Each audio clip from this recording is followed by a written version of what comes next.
olsun, az olsun 5.000 yuan. Aldığın etime yardım kıtırmenken bu. Lekin isim yok hem de, uçar adamcık olan kim.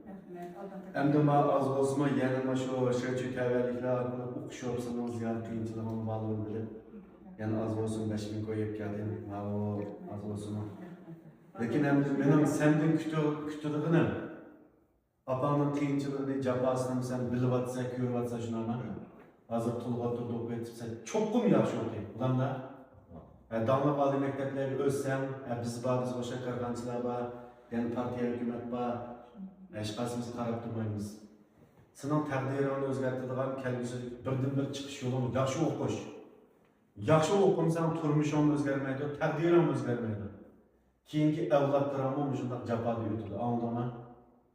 Sen tırışıp yaxşı okusan kelgisi cıqpıl tapalaysa, kelgisi onu parlak buldu.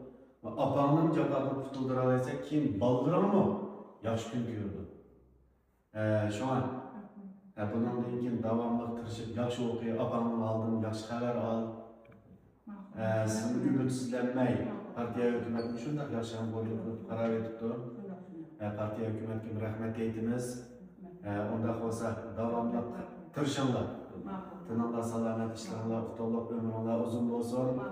Hem mani hem bana etkisiz. Rahmet, bu dininizde gidek. Mehmet Ali Hizmet yakın gökler gitti, işlerim yaxşı ötkesin.